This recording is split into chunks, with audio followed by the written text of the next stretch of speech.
2025 was not great. But it was in January this year that my pal, Slurptherabbit, drew this Clown Miku.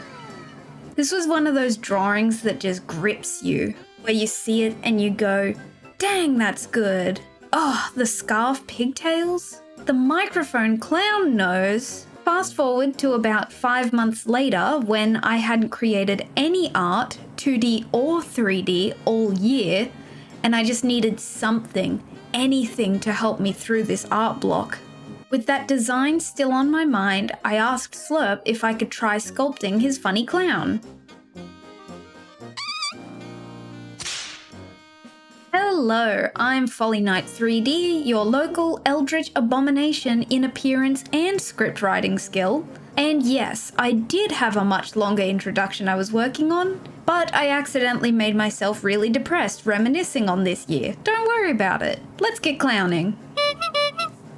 We begin with the Blockout, just using spheres and then chiseling shapes into them. I tried something new here by physically drawing some guidelines onto the face to help me with the proportions, since I've been learning the Loomis head method with my 2D art this year and I like it a lot. At this stage, I'm making big, flat plane changes like the side of the skull and the chin. I like to use the flatten tool and the pinch tool to get nice crisp edges, which will eventually be smoothed out. I use the mask tool for big shape changes, like pushing in the eye sockets.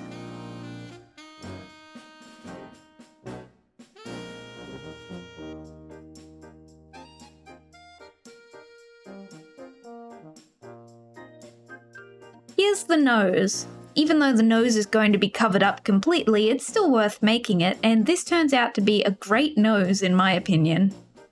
A new method I tried is making a raised area for the mouth region and then just cutting it through the middle to make 2 lips.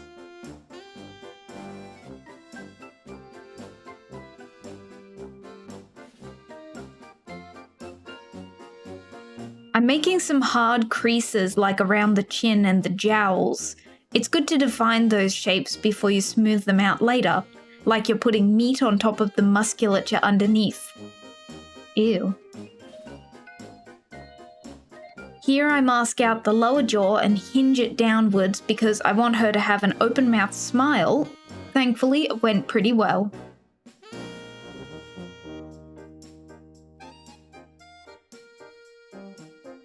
Just detailing inside the mouth and adding a cylinder to act as her teeth. Onto the eyes. I just use a sphere as placeholder and then duplicate half of it to act as the upper eyelid. I'm going to be pushing around a lot of this eye socket to make the eye fit in nicely, so I make some nice crease shapes to the inner corner. I love a good crease. For some reason, I decided to just layer on the clay to form the lower eyelid instead of making it a separate object like the upper lid. We'll be tweaking this for the length of the entire sculpt, don't worry. I find I really struggle with eyes, and my belief is that you take a part of yourself into your art style. And I think my eyes are kind of weird. And since the easiest way to reference a face is to look in a mirror, I think that makes sense, right? Here you see I mask out the eyes, and because the mask lasso also masks through an object, I accidentally pushed some big bumps out on the back of her head. I'll fix that later. Now we enter chubby baby mode for the face sculpt. It's amazing what just a couple of brush strokes can do. I just wanted to define her smiling cheeks a bit, but went too chubby baby. Now I'm going to pull out the reference sheet and measure the proportions. If you've heard of the head measuring method, I'm literally just duplicating the head to use as a measurement tool to help when I'm blocking out the body. I'm going to start with the torso, which I'm just making with some spheres, one for the rib cage area and one for the pelvis, and then a third later to fill in the stomach area. I'm just making those nice chunky plane changes for some basic shapes. I think it's much easier to make understandable big shapes on the body rather than the head, because heads are always so much more complex. Adding in the arms and legs as we go, again as just spheres I smush into tube shapes. You'll notice I don't mirror the limbs for a while. It's mostly just because it's easier to make changes in the early stages on one side and mirror it later. Sorry if it looks weird. Moving on to the secondary shapes. Since the point of this project was just to try new things and have fun with it, I probably overdid it in some parts. You'll notice later I put a lot of focus into the musculature of the back and shoulders. Honestly, I was just having fun. A new day, and we have some guests this time. I'm starting off by masking off the scalp of the model so I can extrude that piece into a new object to work as the hair. Right, so my guests. Some of these recordings were filmed during my collab stream days with the Tricksters of the trade. Shameless plug, please check out my stream group. We play video games and do stuff like these co-working streams. I'll link everyone in order of appearance down below, as well as our socials. But this is Slurp, SBJ, and Isaac. You'll see more later. Alright, merging the nose with the face, and honestly, this nose looks great. I'm really happy with it. What a shame it's going to get covered up completely by a clown nose. Maybe the real clown here is me. It was still great practice and pretty fun too. Okay, here's where I carve out every muscle in the back and shoulders. And yes, they will not be visible in the final model. It helped a little to shape the shirt later, but I think what I like about sculpting is just making shapes, if that makes sense. It's like playing with clay. It's kind of like when you go way too detailed on your sketch when you're drawing, just to cover up the characters with clothes. You know what I mean. It's a good learning tool at the very least. So a reference I was using during this whole model was the book Anatomy for Sculptors. I'll link it down below. It's a pretty good book. I recommend it. Now's a good time to tell you about matte caps, because you're going to see me get scared that YouTube will think this is a naked human skin tone and change it so I don't get eviscerated. ZBrush has built-in materials you can switch through so you can see how your sculpt looks with different light sources and textures. So if you see the model change colors, it's me changing the matte cap.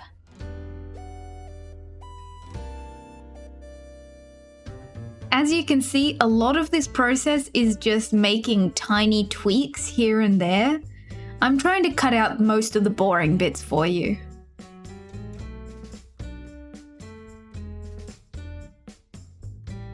New day! I accidentally forgot to record the first part, so you can see a couple of changes. I love this plane change on the thigh I made, very fun. Doesn't look like it should make sense, but it does? I had to cut out so much footage here because you would see my PNG start to talk and then the whole project would just stop for like 20 minutes while I got distracted talking to my buddies. By the way, today's pals are SBJ, Max, Isaac, and Callie. You can see here I added some pupils to the eyes. Apparently it helps to make your face look more like a human face and less like a big lump. I think it works a bit. Anything that helps to get that sculpt out of the alien stage and looking more like a stylized person is good. I struggled with the alien phase for a long time with this project. I wasn't 100% happy with the face until I was putting on the paint at the end. In saying that, this is where I think I start liking the shapes I've made for the mouth, and I think the eyes start looking more natural and excited here. Lots of little tweaks got us to this point. Maybe that's not good and I should focus on perfecting the shapes earlier on. Here I'm extruding the eyelid to make a simple, stylized lash line, kind of like how, dare I say, Overwatch or Fortnite does it. It's pleasant to do and adds a lot. I do want to add more eyelashes though, so I'm using this tutorial here by DannyMac3D. This is the first time I've really used a lot of poly modeling in a project, and I usually hate it, so everyone say good job Folly for giving it a go. I'm kind of getting the hang of it a little bit. So I'm just going to duplicate this lash and layer them up in a shape I think looks alright. Immediately getting it wrong because the lashes should clump towards the tip in a triangle shape. My goal is to get a sort of spiky geometric shape with them.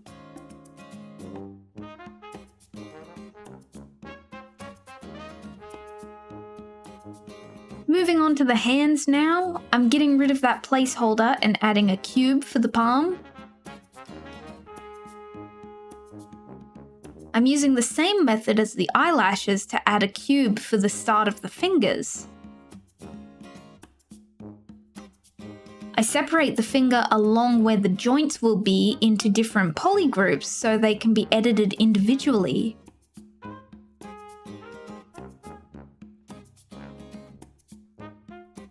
Now I'm just slapping them on and loosely posing them in a way that fingers naturally curve.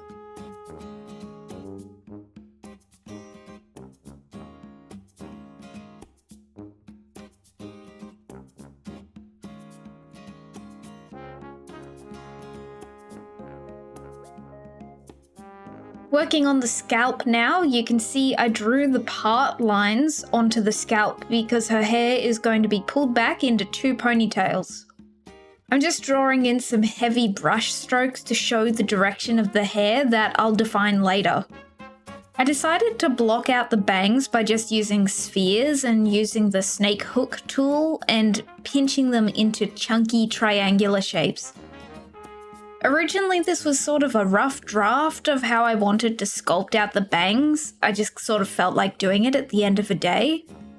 But as I continued on, I kind of liked the plasticky, chunky look to it. I guess that's a problem I struggle with, is making something that looks good versus something you had fun doing. For some reason, she gives me like JoJo character vibes here.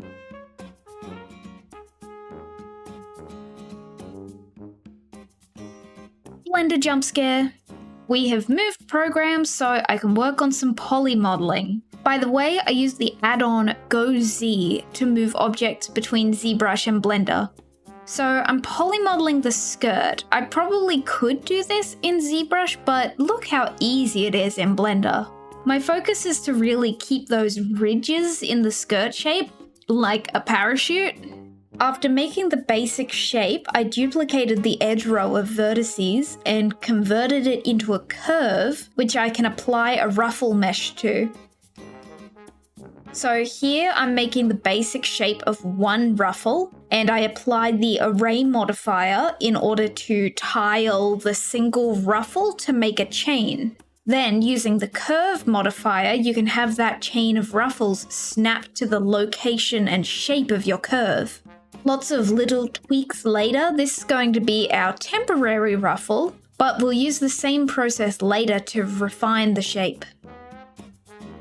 Fun fact, this is the second project in a row I've had to make a frilly skirt, and it hopefully won't be the last. I made one for my entry in the Sparkle on Raven reanimated project, which I'll link down below, so please check it out. I started making a video on my process of making my entry several months ago, but now I'm using single vertices snapped to the surface of the base mesh to draw out the shape of the collar for the shirt. This is a method some people use to re-topologize their whole models. I personally use an add-on called ReTopoFlow, but it didn't work for this collar shape, it was just ugh. One issue with modeling from a single vertice is that sometimes your normals are flipped the wrong way, so I use the normal overlay to check. Here, the collar was facing the wrong way as it was red instead of blue. I always struggle with normals when polymodeling in ZBrush, so if there's a way to check the orientations of planes like this in ZBrush, please let me know. We're back to ZBrush, and what I've done here is I've masked out the shape of the shirt on the torso mesh and extruded it out. I learned when you extrude out a shape, it will automatically create polygroups of the edges and backside it creates. I wanted the shirt to be a one-sided mesh so I could add thickness to it later, so I deleted those extra groups. I'm going to do a basic sculpt on the shirt to position it how I want and add some folds, but they'll be refined later.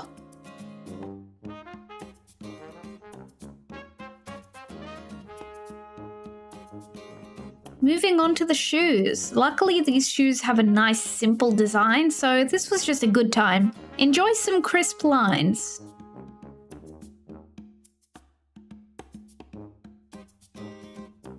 I forgot to keep you updated on today's guests. We have Valkyrie, Slurp, Kaza, Max, Isaac, Daketh, and Brad.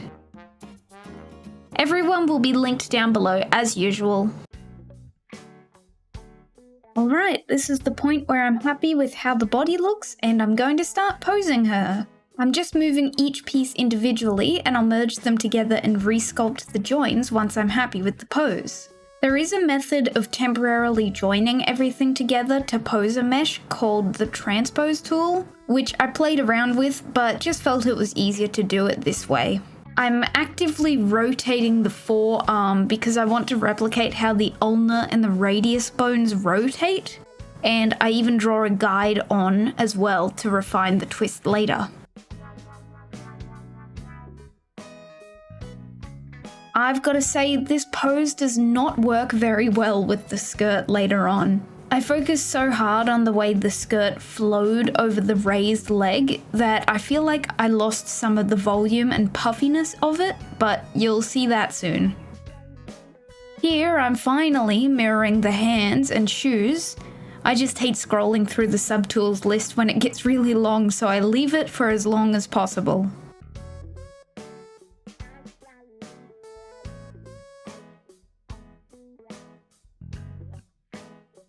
I lost a smidge of recording here, but I'll explain what's happening here and you'll see the process repeated a few times. My usual method of merging objects together is by merging them and then using the Dynamesh tool to delete any internal shapes and join the two meshes together smoothly. The issue with this is that it will smush together any meshes where they're touching. So for this leg, I didn't want the calf to be fused to the thigh, only the joins between the leg and knee meshes.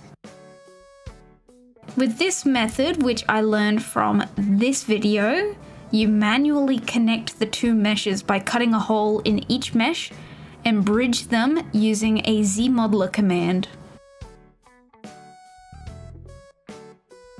I'm going to use the same method to connect the hands to the wrists, so until then, and since I'm happy with the posing on the arms, I can merge the arms the normal way using Dynamesh and refine the sculpt on the shoulders and joints.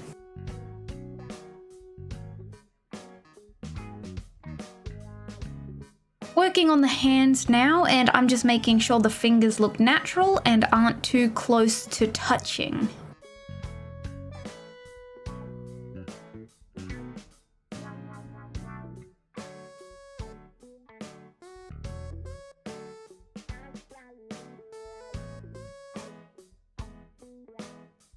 Here I show how this new joining method works.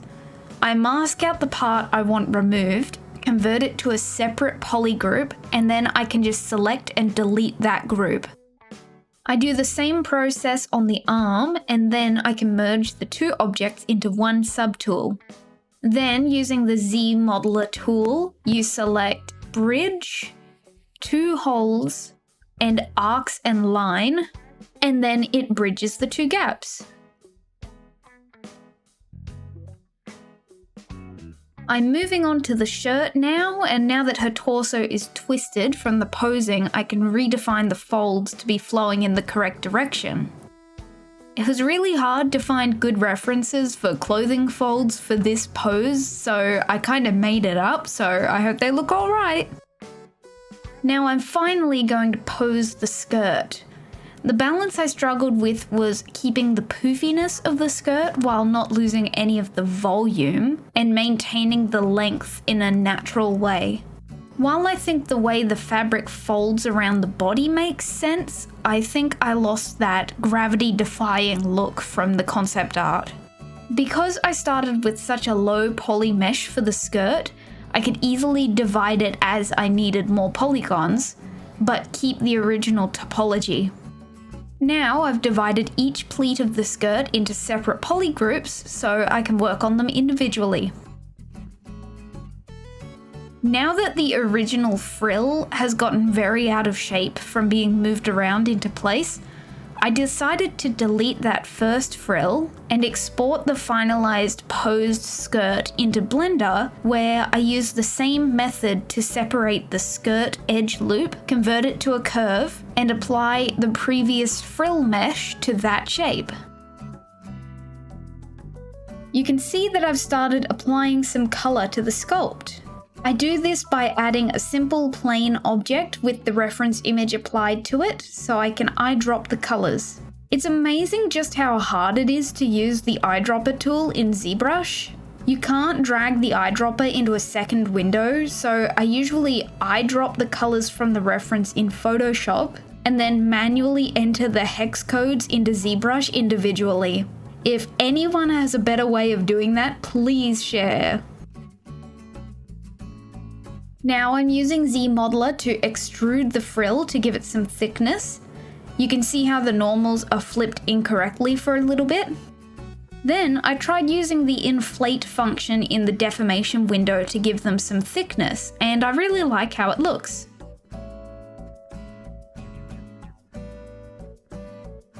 I'm adding thickness to the skirt as well so I can fake that there's a lining layer or a petticoat under there.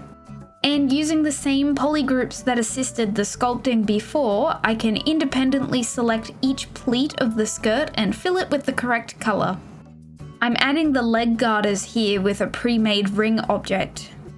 I feel like I always place garters and thigh-high socks too far down on the leg, so I made sure to place them higher than my first thought. But the funny thing is, her legs are so long in this model that I probably could have placed them lower so you could see more of her skin. I made sure to show that the bands were squeezing her skin by using the inflate brush around the garter, to varying levels of success.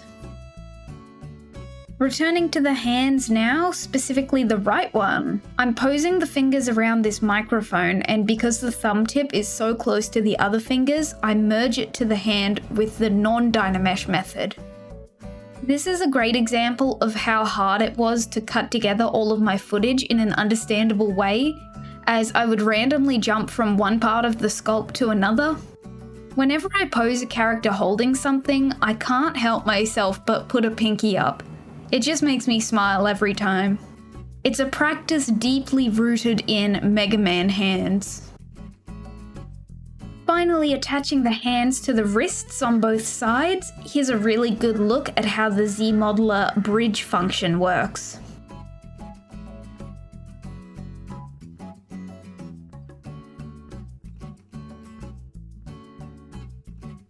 I'm adding the nails now with just a cube that I shrink down and then use the snake hook tool to curve into shape.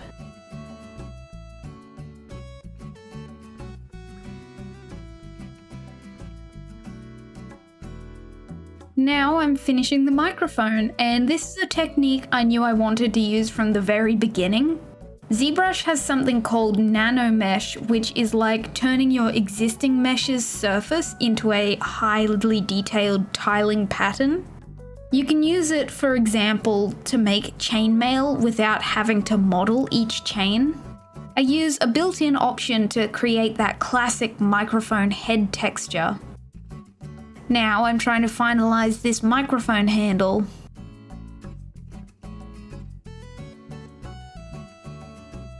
Jump scare. So off screen, I was testing brushes and gave her a beautiful moustache, and then went completely blind to it somehow as I started laying down some base colors to her face. In about 5 minutes in real time, I suddenly noticed that it was still there and finally painted over it. So we're finally adding some color to her face. Very quickly she starts looking like an actual human, so it's incredible what just a little bit of color variation can do. You can see that because the eyedropper tool is so annoying, I've created a flesh cube that I can draw my colors onto and reuse them. She doesn't really have much visible makeup in the reference image, so I just created some variance in the tones on her face and gave her some natural lips and eyes. Her lips look really good here, but I feel like they don't look as pink at the end when I rendered it out in Blender, which is a shame. I decided I wanted to define her eyes more with some eyeliner with a little wing. And then that little wing became larger and I started adding some graphic spikes because I still wasn't sure if I liked the individual eyelashes I modeled. You tell me which look you like. I'm finalizing the pupil now. I just used the drag rectangle paintbrush to make these perfect circles and just try really hard to center them. I made sure to add the little embellishments from the reference as well.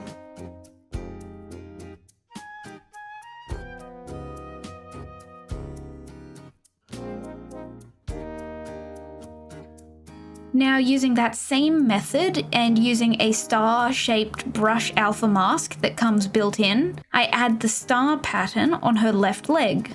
The pattern seems to stretch a bit around curves, so I had to manually clean the edges.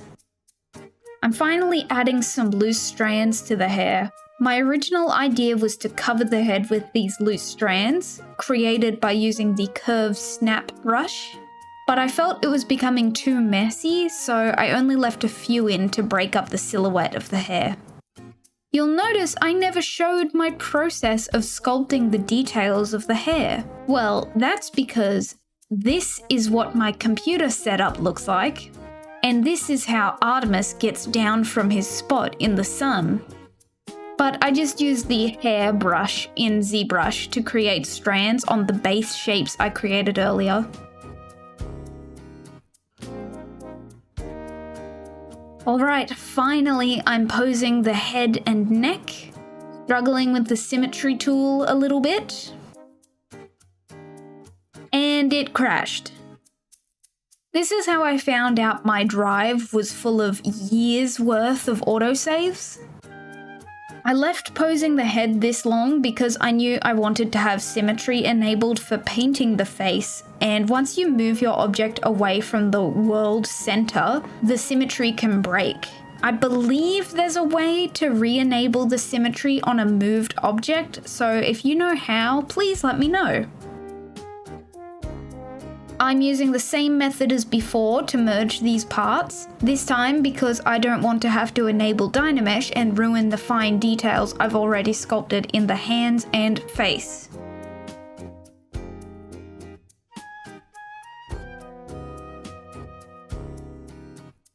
Alright, we're back in Blender with the posed model and we're polymodeling the last few accessories. Finishing off this bow, and I do duplicate it for the back bow, even though it looks like it might be made of cloth in the reference sheet. Look, this project took me 1/4 year. I was not making a second bow. I'm just using a circle curve and taking out one vertex to create the balloon hair decorations. Alright, the biggest reason we're back here in Blender. Using the same method we used for the frills, I wanted to create one scarf and with the array modifier, turn it into a chain of scarves. Then I wanted to use cloth physics to simulate the scarves in motion realistically, pulling each other taut from corner to corner. I had tried to make a curve in the desired shape I wanted the chain of scarves to sit, but it didn't want to work, unfortunately. The cloth physics worked well, and I added a wind modifier to create a look of movement. Once I was happy with one frame of how the scarves looked, I baked the mesh. I sculpted a basic bell for the end of the ponytails, if you can call them that, and now I'm adding the arm garters because I wanted to use cloth physics again to see if I could make her sleeves. Using just a cylinder, I loosely made the shape of the sleeve on both arms. The body became the collision object and the sleeves became cloth, but the body kept disappearing into the void, so I had to stop and go troubleshoot. The straight arm worked like a charm, but the folded arm was not producing the shape I was hoping for. I ended up finding a frame I liked and tweaking it with the sculpting tool. Overall, it was a pretty successful time with cloth simulation. The final addition, the little twisty tie bit at the end of the balloons on her head. I think these are so cute.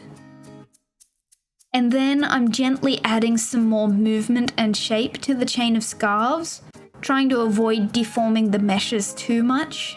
I wish I could have shaped them more thoroughly, but I wanted that realistic cloth look more than I wanted a dynamic shape. And this is our final return to ZBrush, where I'm finishing up the painting. I separated the chain of scarves into individual polygroups again to make painting them easier. And the final step was adding a new paint layer to the face so I could do her clown face paint without messing up the paint job underneath.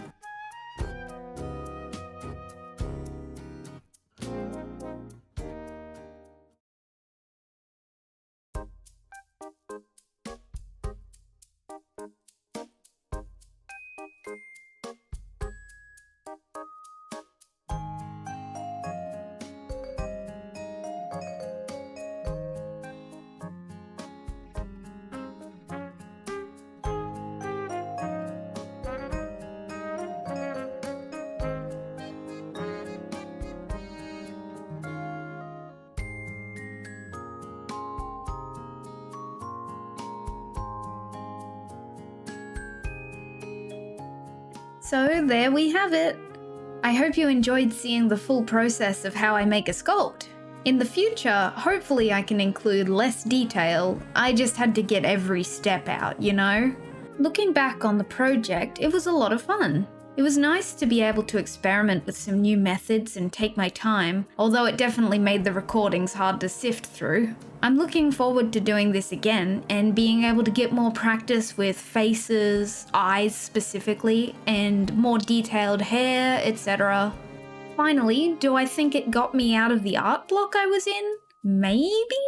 I mean, I accidentally participated in Art Fight halfway through and did some drawings I was proud of.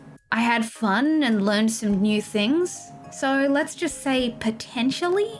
I already have a second project lined up, but again, just for fun and at my own pace so I don't explode.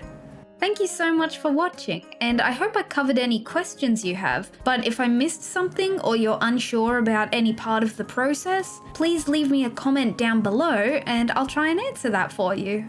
If you'd like, do the YouTube things with the like and the subscribe. Huge thanks again to Slurptherabbit for the original design.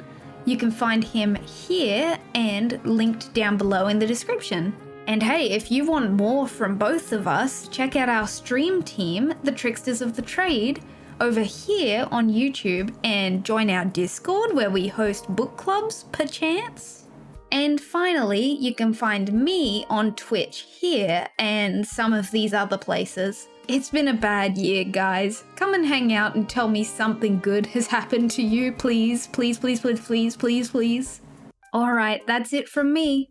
Thank you from the bottom of my heart for getting here. And I am using my Eldritch Beam to guarantee that you'll find a cool new artistic technique that will get you out of a slump. You have been forgiven. Bye! Thanks for watching. Come hang out on Twitch live and join the Sucker Squadron. You can find my VODs here and check out my friends, the Tricksters of the Trade, here. We collab every Sunday, and I spend more time there than on my own channel nowadays. Love you, bye!